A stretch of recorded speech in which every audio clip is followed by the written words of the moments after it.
BFM Business, le grand journal de l'écho, Edwige Chevrillon.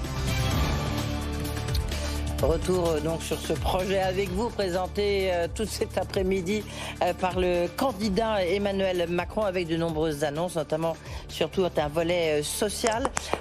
Yves Verrier, vous êtes secrétaire général de Force Ouvrière. Je vais vous poser 2-3 questions dans un instant. J'en profite aussi pour saluer, parce qu'il vient de s'installer, Yann Brossat, qui est directeur de campagne de Fabien Roussel et qui est maire adjoint de la mairie de Paris en charge du logement. Il y a eu des mesures sur le logement. Bonsoir Yann Brossat. Bonsoir. Merci d'être là. Yves Verrier, vous avez écouté le président de la République, enfin le candidat Macron, pardon. Il y avait des annonces sur le RSA, il y avait des annonces sur les retraites, ça on le savait, retraite à 65 ans. Est-ce que vous avez été convaincu peut-être par ces arguments pour expliquer pourquoi cette retraite était importante à ses yeux?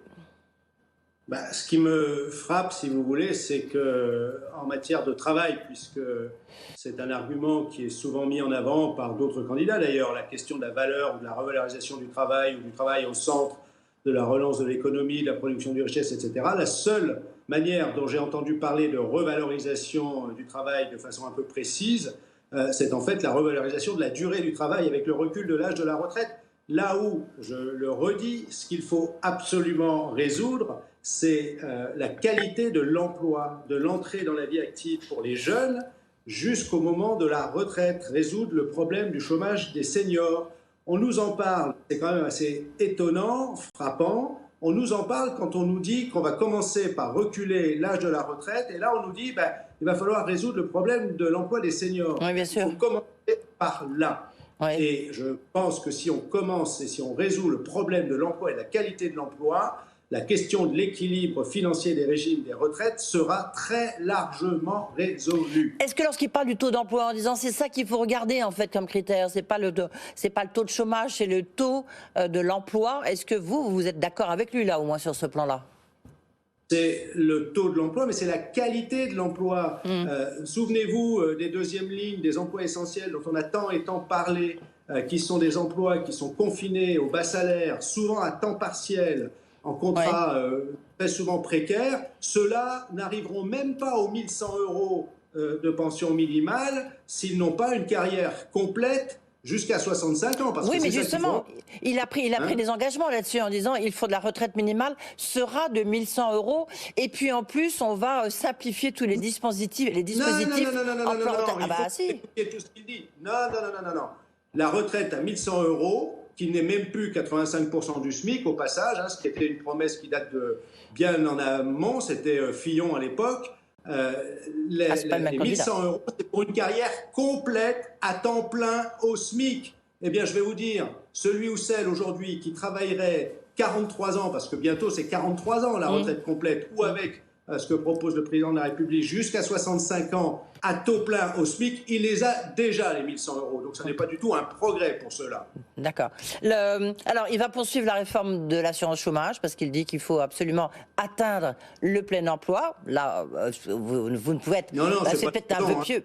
Non, mais c'est ce qu'il a dit, c'est ce qu'a dit le candidat Macron. Il a expliqué qu'elle faisait réaliser des économies. Vous savez, le seul changement du salaire de référence, c'est-à-dire du niveau de l'allocation chômage, avec la réforme qui a été imposée par ce gouvernement, c'est 1 milliard d'euros d'économies chaque année sur le dos des demandeurs d'emploi.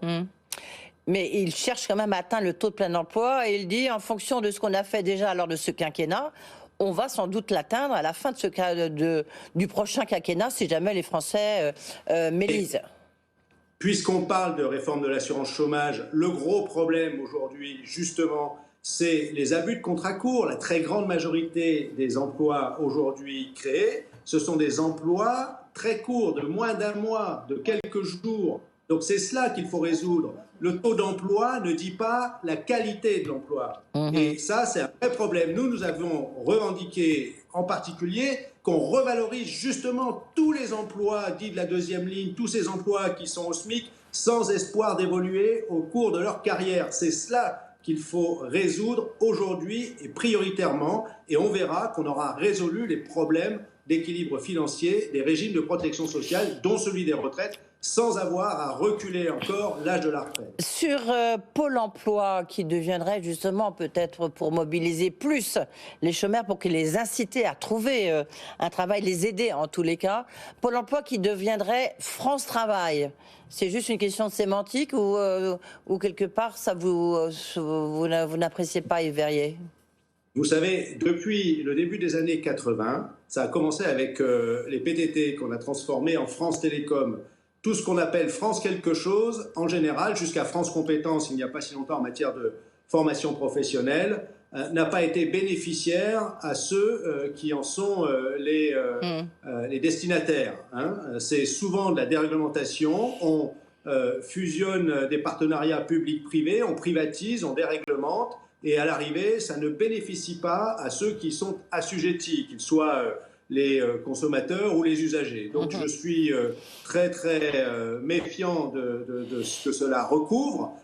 Et encore une fois, vous venez de dire le mot lui-même. Il faut inciter les salariés à reprendre du travail quand ils ont perdu leur emploi. Et la très grande majorité des salariés qui sont au chômage, la seule chose qu'ils cherchent, c'est à retrouver un emploi, et un emploi de qualité à temps plein. Pourquoi on a les catégories B et C? Ce sont des demandeurs d'emploi qui ont une activité réduite et qui sont à la recherche d'un emploi. Donc il faut arrêter de stigmatiser les demandeurs d'emploi. Un mot rapide, parce qu'il y a beaucoup de débats autour, donc il ne veut pas de RSA jeune, enfin ça c'est pas nouveau en tous les cas dans sa dialectique.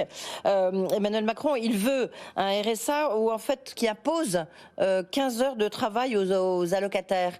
Est-ce que là aussi il est toujours dans sa logique de dire il faut reprendre une activité? Oui, non mais encore une fois, il y a de plus en plus de confusion entre activité, formation, emploi. Et on voit bien aujourd'hui d'ailleurs que les dispositifs aujourd'hui qui fonctionnent, ce sont des dispositifs qui sont financés par les finances publiques en matière d'alternance, d'apprentissage, d'aide à l'embauche des jeunes. Alors tant mieux évidemment pour celles et ceux qui bénéficient d'une formation ou d'une embauche aidée par l'État plutôt que de se retrouver sur le carreau. Et il faut faire très attention à ce qu'on ne génère pas du sous-emploi permanent au bénéfice des entreprises qui n'en demandent pas tant d'ailleurs. Merci beaucoup Yves Verrier de vos réactions au projet avec vous du candidat Macron. Yves Verrier, secrétaire général de Force ouvrière. Tout de suite, Yann Brossard.